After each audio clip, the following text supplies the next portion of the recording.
Welcome to our classes students. जो आज का लेक्चर है काफ़ी इंपॉर्टेंट है। हम अपने जो हमने ऑर्डर ऑफ एलिमेंट पढ़ा था ग्रुप्स में, उसके ऊपर जो थ्योरम्स बेस्ड है इंपॉर्टेंट, उनको ही कंटिन्यू करेंगे। आज की फर्स्ट थ्योरम आपको दिख रही है स्क्रीन पे। थ्योरम इंपॉर्टेंट है, ध्यान से समझना। पहले जो मैं समझा रहा हूँ उसको आराम से सुनना, फिर बाद में दूसरी बार वीडियो प्ले करना और फिर नोट करना। साथ साथ नोट नहीं करना तो समझ नहीं आएगा, ठीक है। तो क्या बोला आपको, एक जी ग्रुप है, फाइनाइट ग्रुप है जिसका ऑर्डर एन है। इसका मतलब क्या है कि जो जी ग्रुप है उसके जो एलिमेंट्स हैं वो आप काउंट कर सकते हो, मतलब जी के अंदर एन एलिमेंट्स हैं। ये फर्स्ट लाइन का मीनिंग है कि जी एक फाइनाइट ग्रुप है ऑर्डर एन का। जी एक फाइनाइट ग्रुप है ऑर्डर एन का, इसका मीनिंग है जी के अंदर एन एलिमेंट्स हैं। Order of G is equal to N. और आपको बताया था ऑर्डर ऑफ जी कैसे लिखते हैं, ये ऐसे, order of G is equal to N. ये तो आपको गिवन है, ठीक है। फिर क्या बोल रहा है, आपको शो करना है कि अगर आप एक एलिमेंट लेते हो, कहां से, जी से, अगर आप जी से एक एलिमेंट ले रहे हो तो एक ऐसा पॉजिटिव इंटीजर आपको मिलना ही मिलना है। एक ऐसा पॉजिटिव इंटीजर आपके पास अवेलेबल हो जाएगा कि जब आप ए की पावर, उस एलिमेंट की पावर वो इंटीजर करोगे तो वो आइडेंटिटी बनेगा। वो क्या बनेगा, आइडेंटिटी। मगर कंडीशन क्या है कि जो ये पॉजिटिव इंटीजर है वो 1 और n के बीच में लाई करेगा। ये जो पॉजिटिव इंटीजर है वो 1 और n के बीच में लाई करेगा, ठीक है। अब n क्या है, अगर सपोज ग्रुप के अंदर 100 एलिमेंट्स हैं तो जो पावर a की पावर आप 101 नहीं कर सकते। देखो ध्यान से, अगर एक ये जो g है, अगर इसके पास टोटल एलिमेंट्स कितने हैं, 100 है, मतलब इसका ऑर्डर कितना है, 100 है। तो जो a की पावर, आपको एक ऐसा इंटीजर मिलेगा ही मिलेगा। मतलब अगर आप इसमें से एक एलिमेंट ले रहे हो a, तो 1 2 3 4 जितनी भी पावर है 100 तक, 1 से लेके 100 तक कोई एक ऐसी पावर मिलनी है जिसको करने पे ये e बनेगा। मगर कंडीशन ये है कि वो जो पावर होगी वो 1 और 100 के बीच में ही होनी चाहिए, ठीक है। ऐसा नहीं होगा कि अगर आप a की पावर 106 करोगे तो ये थ्योरम नहीं बोलती है। थ्योरम बोलती है अगर एक ग्रुप है जी, उसके पास कुछ काउंटेबल एलिमेंट्स हैं, उसका ऑर्डर आपको मालूम है, तो अगर आप उस जी से एक एलिमेंट लेते हो a, तो उस वो जो उसका ऑर्डर है ग्रुप का, उसके अंदर से ही कोई एक नंबर ले लो, जब आप उसकी पावर करोगे तो वो आइडेंटिटी एलिमेंट बन जाएगा। ये आपके पास थ्योरम है, ठीक है। आई होप आपको थ्योरम अच्छे से स्टेटमेंट समझ आई होगी, ठीक है। मैं दोबारा रिपीट करता हूं, उससे पहले मैं थोड़ा सा ये रब कर देता हूं, नहीं तो जब मैं आपको पीडीएफ ऐप में अवेलेबल करवाऊंगा तो उसमें ये कटिंग आ जाती है, ठीक है। तो देखो अब आप ध्यान से दोबारा सुनो क्या बोल रहा है कि अगर आपके पास एक ग्रुप है जी और उसके पास n एलिमेंट्स है, मतलब अगर आप काउंटिंग की और आपके पास 12 एलिमेंट्स आ गए, सपोज इसके पास 12 एलिमेंट्स है, तो मैं बोलूंगा ऑर्डर ऑफ जी कितना है, 12। अब ये थ्योरम क्या बोलती है, थ्योरम बोल रही है अगर आप एक एलिमेंट उठाओगे जी से, उसकी जो पावर करोगे वो ई बन जाएगी। मगर जो ये पावर, जो आपने ये नंबर डालना है, ये मिनिमम 1 होना चाहिए और मैक्सिमम 12, उससे बड़ा नहीं होगा। जो नंबर होगा वो 1 और 12 के बीच में ही लाई करेगा, जितना ऑर्डर होगा उसके बीच में। तो इसलिए मैंने जनरल थ्योरम में हमने क्या पढ़ा है कि अगर जी है और उसका ऑर्डर n है, तो जो a की पावर है वो क्या बनेगी, e, मगर जो ये पावर लिखनी है वो 1 से लेके कहां तक लिखनी है, n के बीच में। इसलिए हम इस थ्योरम में यूज करेंगे कि जो r है, क्योंकि हमने बोला a की power r is equal to A, हम बोलेंगे जो r है वो 1 और n के बीच में लाई करेगा। तो पहले तो थ्योरम की स्टेटमेंट को अच्छे से दिमाग में घुसाओ, फिर प्रूफ हो पाएगा। अगर आप थ्योरम को ऐसे जल्दबाजी में पढ़ते हो तो कोई फायदा नहीं है, कुछ भी नहीं कर पाओगे, ठीक है। तो ये काफी मुश्किल थ्योरम में मानी जाती है, मगर ये काफी इजी है अगर आप ध्यान से समझो। क्या बोला मैंने, अगर एक ग्रुप है जी, उसके पास कुछ एलिमेंट्स हैं, ठीक है, और उसको उन एलिमेंट्स की काउंटिंग जब हमने कर दी उसको हम ऑर्डर बोलते हैं। तो अगर आप उस ग्रुप से एक एलिमेंट ए उठाते हो, उसकी जो पावर करोगे वो ई बनेगा। शर्त है जो पावर का नंबर है वो उसी ऑर्डर से कम होना चाहिए। अगर ऑर्डर 100 है, 100 है ऑर्डर, तो वो 100 से कम होना चाहिए, 1 से ज्यादा होना चाहिए। अगर ऑर्डर उसका 20 है तो वो 1 से ज्यादा होना चाहिए, 20 से कम होना चाहिए। आई होप आपको थ्योरम की स्टेटमेंट अब अच्छे से समझ आई होगी, ठीक है। तो चलिए चलते हैं थ्योरम पे। अब जो गिवन है वो लिख दिया, let G be a finite group of order N. G का जो ऑर्डर है वो एन है, तो मैंने लिख दिया order of G is equal to N. फिर उसने खुद बोला था आप एक एलिमेंट ले लो जी से, तो मैंने लिया एक एलिमेंट, ए बिलोंग्स टू जी, ठीक है। अब देखो अब ये थ्योरम कैसे, इसके बाद वाला स्टेप कैसे याद रखना है।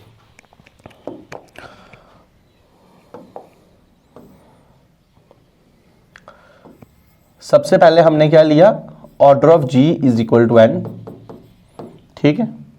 फिर मैंने इस g से एक एलिमेंट ले लिया a, मैंने इस g से एक एलिमेंट ले लिया a। अब आपको पता है अगर g के पास a एलिमेंट है तो मैं इसे दो बार बोल सकता हूं ना, a बिलोंग्स टू g, दो बार बोल सकता हूं। अगर किसी सेट के अंदर एक एलिमेंट है तो मैं दो बार बोल सकता हूं a बिलोंग्स टू g, ठीक है। अच्छा, अगर ये दोनों g में है तो मैं इसमें क्लोजर प्रॉपर्टी लगा सकता हूं। अगर a भी g में है और a भी g में है तो a into A belongs to g by closure property, मतलब a स्क्वायर किस में आ गया, g में। अगर आपने प्रीवियस सारे लेक्चर देखे हैं तो ये मैंने वो करके बताया है थ्योरम में, a के बाद a स्क्वायर भी g में आ गया। फिर अगर ये भी g में है, ये भी g में, दोनों का प्रोडक्ट भी g में होगा बाय क्लोजर प्रॉपर्टी। ये भी g में है, ये भी g में, दोनों का प्रोडक्ट भी g में होगा बाय क्लोजर प्रॉपर्टी। अगर आप एक एलिमेंट g में ले रहे हो तो इनफैक्ट उसके हिसाब से आपके पास a square, a cube, a4 ये सब के सब किस में होंगे, g में होंगे। ये सब के सब किस में होंगे, g में होंगे बाय क्लोजर प्रॉपर्टी। वही हमने किया हुआ है। देखो a मैंने g में ले लिया कोई भी element by closure property, a comma a square comma a cube all belongs to g। I hope आपको इतना समझ आ गया होगा, ठीक है। ये सब के सब किस में, g में। अच्छा, अब मैंने क्या किया, फिर सुनो, जब मैंने ये सारे के सारे एलिमेंट g में ले लिए उसके बाद हमने क्या किया, मैंने इसके n+1 एलिमेंट्स लिए। ये बहुत सारे एलिमेंट्स हैं, ऐसे तो खत्म ही नहीं होंगे g के एलिमेंट्स, तो मैंने इसमें से n+1 एलिमेंट सेलेक्ट कर दिए। कंसीडर n+1 एलिमेंट्स, इसके n+1 एलिमेंट्स लिए, ठीक है। n+1 क्यों लिए ये स्टेप आपको याद रखना है, ठीक है। समझाता हूं मैं क्या कर रहे हैं हम। n+1 एलिमेंट लिए, अब n+1 एलिमेंट में ये तो लिखे, a लिखा, a स्क्वायर लिखा, a क्यूब लिखा, सो ऑन, कहां तक लिखा, an। तो ये कितने एलिमेंट्स हो गए बताओ आप, n एलिमेंट्स हो गए। अब आप बोलोगे n+1 क्यों लिए, आपको पता है हम ग्रुप पढ़ रहे हैं, ग्रुप में एक कोई हो नहीं हो, आइडेंटिटी एलिमेंट तो हमेशा होता है, इसलिए आइडेंटिटी को रखने के लिए मैंने एक एक्स्ट्रा एलिमेंट लेना पड़ा e, इसलिए मैंने n+1 एलिमेंट्स लिए, ठीक है। थ्योरम को इजी बनाने के लिए हमने n+1 एलिमेंट्स लिए। तो n+1 एलिमेंट्स में कौन आएंगे, ये n एलिमेंट्स हैं और एक ये टोटल हो गए n+1 एलिमेंट्स। मैंने इसके n+1 एलिमेंट्स ले लिए। अब मैं क्या करूंगा, अब सोचने की बात है। देखो हम क्वेश्चन में देख रहे थे कि जो g का ऑर्डर है वो n है, मतलब g के अंदर जब हम काउंटिंग करेंगे टोटल एलिमेंट्स कितने, n, और मैं ले रहा हूं n+1 एलिमेंट्स, ठीक है। मतलब मैंने एक एलिमेंट ज्यादा ले लिया क्योंकि टोटल एलिमेंट्स तो n है, और मैं क्या ले रहा हूं n+1 एलिमेंट्स, मतलब मैंने एक एलिमेंट क्या ले लिया, ज्यादा ले लिया, ठीक है। देख लेते हैं स्क्रीन में, आपको क्लियर दिख रहा है, नहीं क्लियर है। तो टोटल एलिमेंट्स थे n और मैंने क्या किया, एक एलिमेंट ज्यादा ले लिया। अब सोचो अगर मेरे को कोई पर्सन 10 एलिमेंट्स दे रहा है और मैं उसको बोल रहा हूं मेरे पास 11 एलिमेंट्स हैं, तो इसका मतलब एक एलिमेंट तो फेक है मेरे पास, है ना। वही बात हो रही है, अगर g के पास n एलिमेंट्स है और मैंने n+1 ले लिया, मतलब इनमें से कोई एक ना एक फेक एलिमेंट है। अब मैथ में क्या होगा, अगर ये कुछ n+1 एलिमेंट्स है तो दो पॉसिबिलिटीज होंगी। क्या पॉसिबिलिटीज बन सकती हैं, पहली पॉसिबिलिटी क्या होगी कि इनमें से, इन n+1 में से दो एलिमेंट सेम होंगे, तो कम हो गया ना। सपोज मेरे पास 11 एलिमेंट्स हैं, 11 एलिमेंट्स हैं, मेरे को इसको 10 बनाने हैं, ठीक है। एक है मैं निकाल दूं, ठीक है, वो हम निकाल नहीं सकते क्योंकि हमें पता नहीं है, n एलिमेंट्स तो लिखने थे ग्रुप के ऑर्डर के हिसाब से, e लिखना तो मैं निकाल तो सकता नहीं। दूसरी क्या पॉसिबिलिटी है, मैं इन दो एलिमेंट्स को बराबर कर दूं, इक्वल कर दूं। तो ये जो n+1 एलिमेंट्स है, ये n एलिमेंट्स कब होंगे, जब इनमें से कोई दो एलिमेंट सेम होंगे, ठीक है। अगर देखो a क्यूब और a स्क्वायर सेम हो गया तो फिर कम हो गए, n हो गए। ऐसी पॉसिबिलिटीज बन सकती हैं। अब हमने दो पॉसिबिलिटीज बनानी है, क्या पॉसिबिलिटीज बनानी है वो आप ध्यान से देखो। पहली पॉसिबिलिटी क्या है कि जो ये a square, a cube, so on an है, इनमें से कोई दो एलिमेंट सेम है, इनमें से कोई दो एलिमेंट्स क्या है, सेम। अब मेरे को मालूम नहीं है ना वो दो एलिमेंट्स कौन से सेम है, मैंने उनको मान लिया ai और aj, इन दोनों में से ये दो एलिमेंट सेम है। ये पहली पॉसिबिलिटी हो सकती है।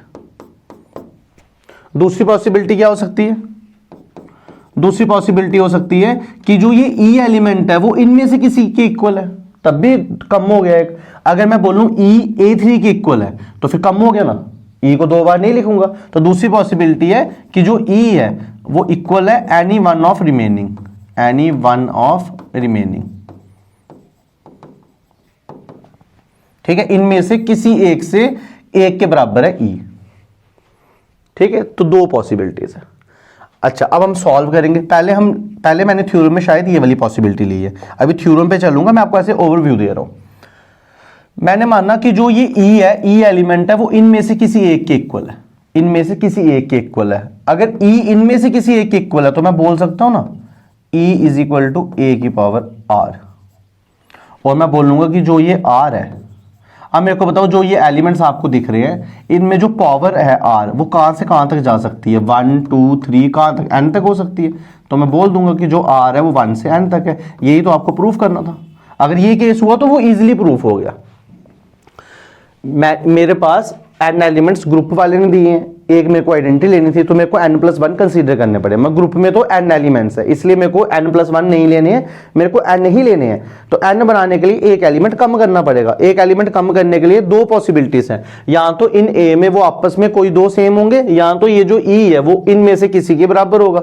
जब e इनमें से किसी के बराबर होगा तो मैं उसको e is equal to a की पावर r लिख सकता हूं, और जो ये r है वो इनमें से ली है और इनके पावरें क्या है 1 से लेकर n तक। तो ये हमारा रिजल्ट प्रूफ हो गया, ये वाला केस में प्रूफ हो गया। अब आती है दूसरी इस केस की बात, ठीक है।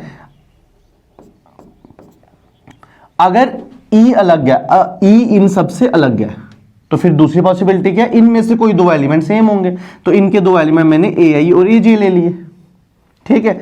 और इधर मैं बताऊंगा, इधर मैं क्या बताऊंगा, इसको मैं रब कर देता हूं, रब के बजाय इसको थोड़ा सा आगे कर देते हैं।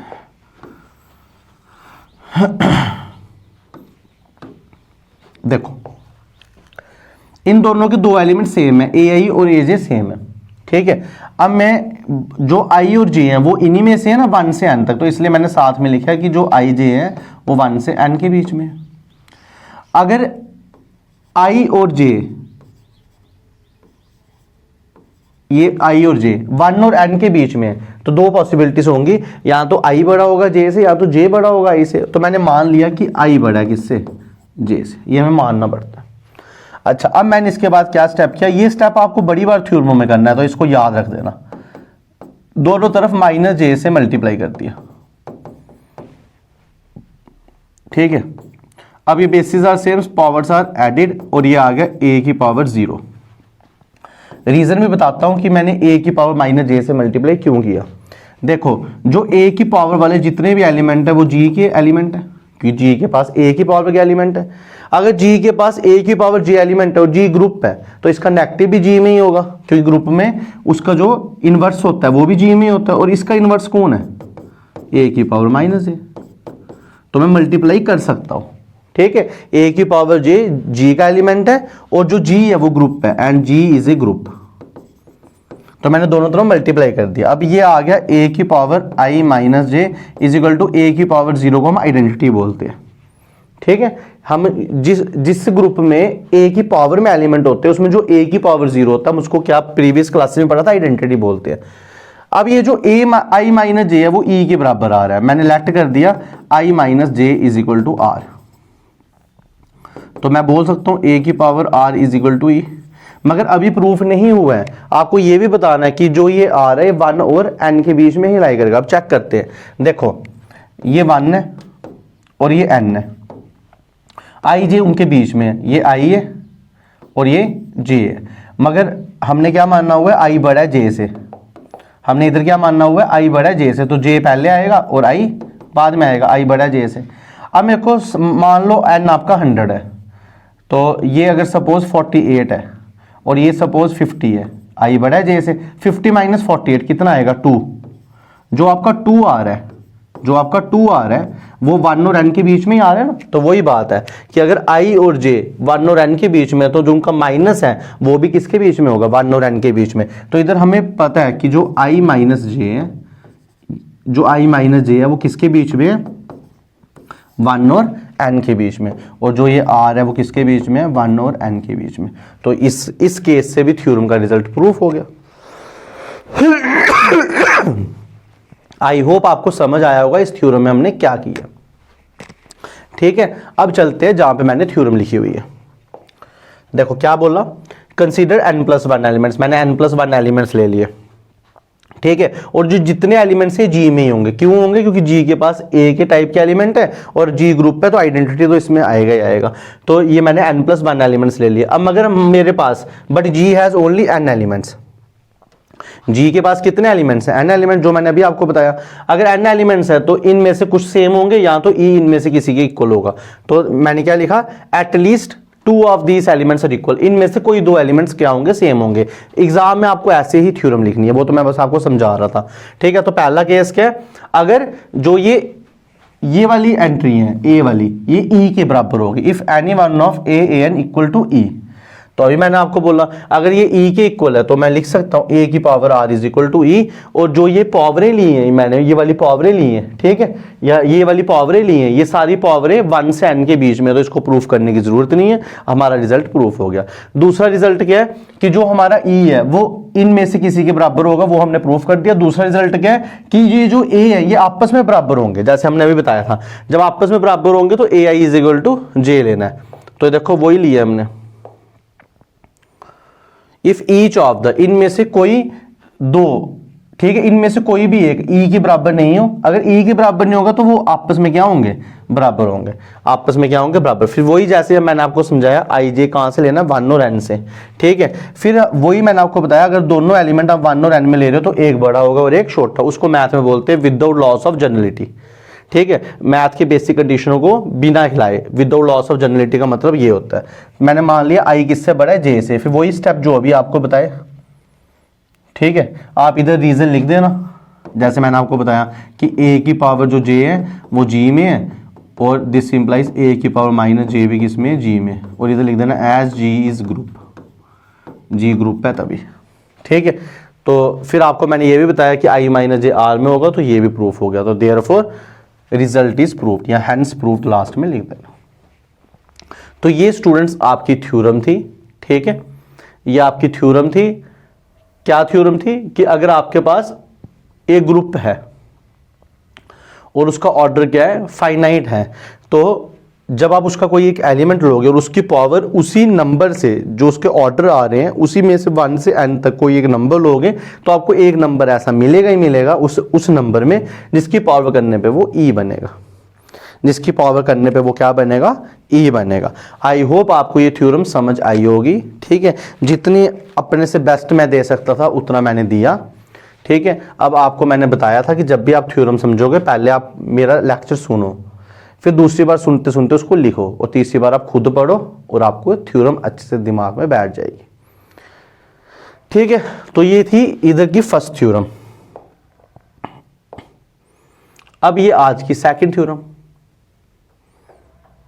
सबसे पहले हम इस सेकंड थ्योरम की स्टेटमेंट अच्छे से समझेंगे। जब तक स्टेटमेंट समझ नहीं आएगी तब तक थ्योरम समझ ही नहीं आ सकती। ठीक है, क्या बोल रहा है? जी ए ग्रुप है। ठीक है, जी ए ग्रुप है। आप बोल रहे हैं ए उसमें से एक एलिमेंट ले लो, और ए का ऑर्डर एम होगा शायद, हाँ ए का ऑर्डर एम है, मैं गलती लगी, एम है। ठीक है, तो ये क्वेश्चन, ये सेकंड थ्योरम में क्या बोल रहे हैं? एक जी ग्रुप है, जी का कोई एक एलिमेंट है ए, और ए का ऑर्डर, ग्रुप का ऑर्डर नहीं, ए का ऑर्डर एम है। और मैंने आपको बताया ऑर्डर ऑफ एलिमेंट का मतलब क्या होता है? जब ए की पावर एम करोगे तो वो ई आएगा, मतलब हमारा ये रिजल्ट इस थ्योरम में यूज होना है। ठीक है, अगर आपको नहीं पता तो आप प्रीवियस लेक्चर में जाके देखो। ठीक है, ऐप में सब लेक्चर अपलोड है। ठीक है, तो उसमें आपका कोर्स भी बनाया हुआ है, आप उसको भी बाय कर सकते हो।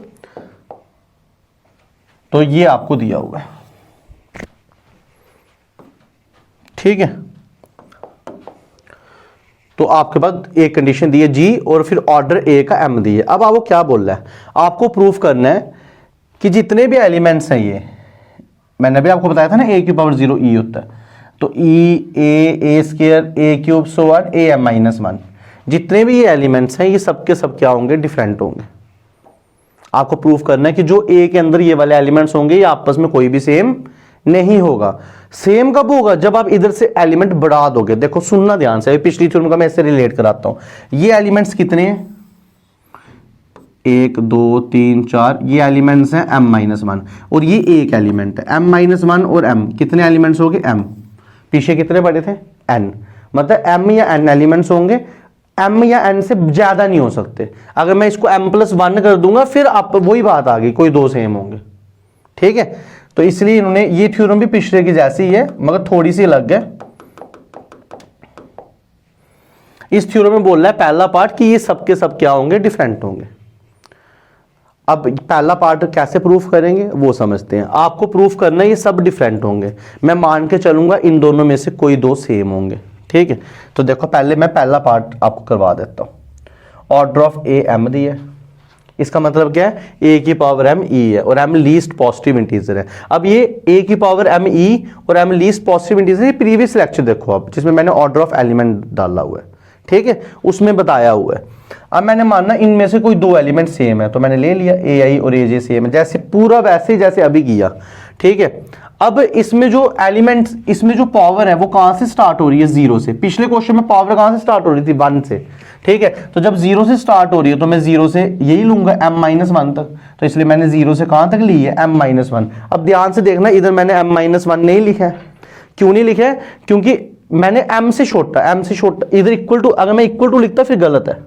अगर मैंने इधर इक्वल टू लिखा इसका मतलब है 0 से m, मगर मैंने इक्वल टू नहीं लिखा है। इक्वल टू नहीं लिखा मतलब m से छोटा, और m से छोटा कौन होता है m-1। दो तरीकों से आप ये लिख सकते हो, या तो ऐसा लिख दो, नहीं तो less than equal to m-1 कर लो, जो आपकी चॉइस है, ठीक है। तो मैंने वैसे ही लिखा है जैसा हम मैथ वाले जनरली लिखते हैं। तो i और j 0 से m तक एलिमेंट्स हैं। फिर पक्की बात है i और j सेम नहीं होंगे तो कोई एक बड़ा होगा, मैंने मान लिया i बड़ा है j से। जब i बड़ा है j से, जैसे प्रीवियस क्वेश्चन में हमने किया वैसे किया,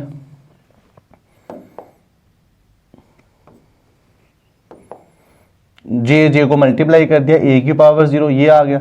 अब देखो मेरी बात सुनो आप ध्यान से, ये जो i माइनस j है वो 0 और m के बीच में आएगा, बिल्कुल आएगा, अभी बताया मैंने आपको। अब ये कंट्राडिक्ट कर रहा है, किसको कंट्राडिक्ट कर रहा है, देखो ऊपर हमारे पास क्या रिजल्ट था, a की power m is equal to e, और m सबसे छोटा इंटीजर है, ठीक है, और m सबसे छोटा इंटीजर है, और हमारे पास एलिमेंट कहां से थे, 0 था, 1 था, 2 था, लास्ट कौन था m-1, और हम बोल रहे हैं जो ये m है ये सबसे छोटा इंटीजर है, इससे छोटा इंटीजर नहीं मिलेगा क्योंकि ऑर्डर a का m है। ये ऊपर लिखा है ना m is the least positive integer, जो ये m है जब आप a की पावर में m करोगे तो ये e आएगा, और जो ये m है ये लीस्ट पॉजिटिव इंटीजर है, मतलब इससे छोटा नहीं मिलेगा, m से छोटा कोई और नंबर नहीं मिलेगा, मगर हमें मिल रहा है, कौन मिल रहा है, i माइनस j मिल रहा है, ठीक है। i माइनस j, अभी मैंने आपको बताया अगर आप 0 और m लेते हो और i और j इनके बीच के एलिमेंट है, तो जो i और j का माइनस होगा वो इनके बीच में ही आएगा, और हम बोल रहे थे m सबसे छोटा है, मगर हमें m से छोटा भी कौन मिल रहा है, i माइनस j, तो कंट्राडिक्शन कर गया ना। अब ये m छोटा क्यों है ये आपको प्रीवियस लेक्चर पढ़ोगे तभी पता चलेगा, ये मैं आपको बार बार बता रहा हूं, अगर आप सीधे इस लेक्चर में आए हो कुछ समझ नहीं आएगा, आपको सब पढ़ना पड़ेगा फिर ही थ्योरी में समझ आएंगी, नहीं तो रट्टा लगाओगे और भूल जाओगे, ये सुन लेना, ठीक है। तो हमें चाहिए था a की power m is equal to e, क्या चाहिए हमें, a की power m is equal to e, मगर हमें मिल रहा है a की power i minus j is equal to e।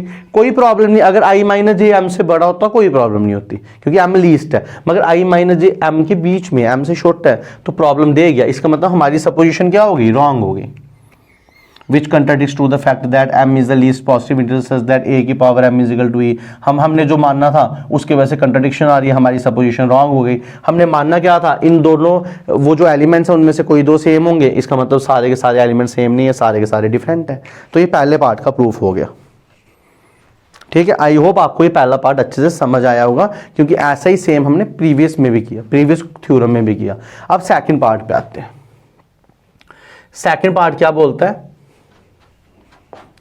पढ़ो आप, मैं फिर आपको समझाता हूं, ठीक है।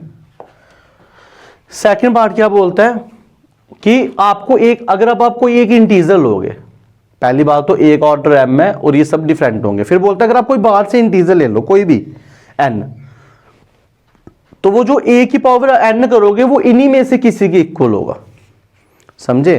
जैसे सपोज ग्रुप है, उसका एलिमेंट है a, उसका ऑर्डर है 50, a का ऑर्डर क्या है 50,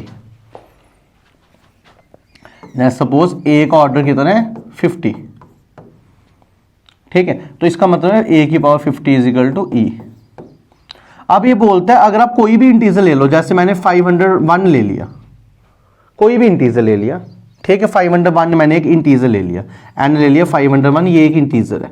ये बोलता है जब आप ए की पावर 501 करोगे तो जो आंसर आएगा वो आंसर कहाँ आएगा, वो आंसर जो हमने नंबर लिखे हैं ना, ए की पावर 0, ए की पावर, इन्हीं में से कोई एक होगा, ये बोल रहा, ठीक है।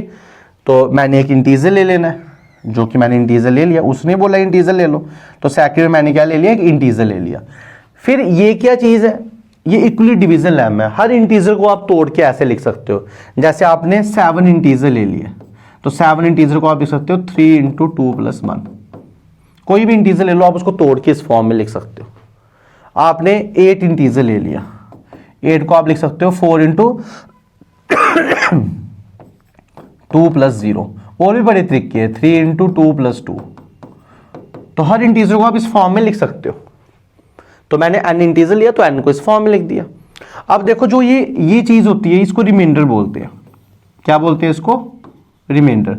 और अगर आप ध्यान से देखो, रिमाइंडर सबसे छोटा 0 और 0 से बड़ा हो सकता है, तो रिमाइंडर यहाँ तो 0, यहाँ तो 0 से बड़ा, मगर ये जो डिवाइजर है इससे हमेशा छोटा होगा। देखो इसका डिवाइजर है 4, तो 0 4 से छोटा है। इसका डिवाइजर है 3, तो 2 3 से छोटा है। इसका डिवाइजर है 3, तो 1 3 से छोटा है। तो रिमाइंडर डिवाइजर से छोटा होगा और 0 या 0 से बड़ा होगा। ये 10th की थ्योरम है, इक्वली डिवीजन लेम्मा बोलते हैं इसको। अगर आप थ्योरी ऑफ नंबर्स भी पढ़ रहे हो तो उसमें भी मैंने बताई है, ठीक है। तो अगर इंटीजर लिया तो उसको मैं ऐसे तोड़ सकता हूं। फिर मेरे को उसने थ्योरम में बोला है कि जब आप इस इंटीजर की पावर करोगे, जब आप इस इंटीजर की पावर करोगे तो वो जो नंबर आएगा, वो जो आंसर आएगा, वो ऊपर वाले नंबरों में से कोई एक होगा। इसका मतलब थ्योरम वाले ने बोला इसकी पावर करके बता, तो मैंने a की पावर n कर दिया। तो a की पावर क्या आ गया, m q plus r, base से same powers are added, a की power m q, q power को पावर मल्टीप्लाई हो जाती है। a की पावर m e है, ये कहां से आया, ये हमें ऊपर ऑर्डर पता है, ये ऊपर दिया हुआ है, हमें इस क्वेश्चन में दिया हुआ था। हमें इस क्वेश्चन में क्या दिया था कि जो a एलिमेंट है उसका ऑर्डर कितना है, a एलिमेंट का ऑर्डर कितना है m, तो वो हमें दिया हुआ है, ठीक है। ये मैं रब कर देता हूं,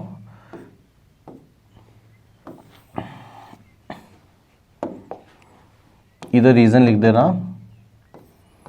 order of a is equal to m, तो उसका मतलब है a की power m is equal to, तो e की पावर जो मर्जी करो वो e रहता है, e को मल्टीप्लाई करो वो सेम रहता है।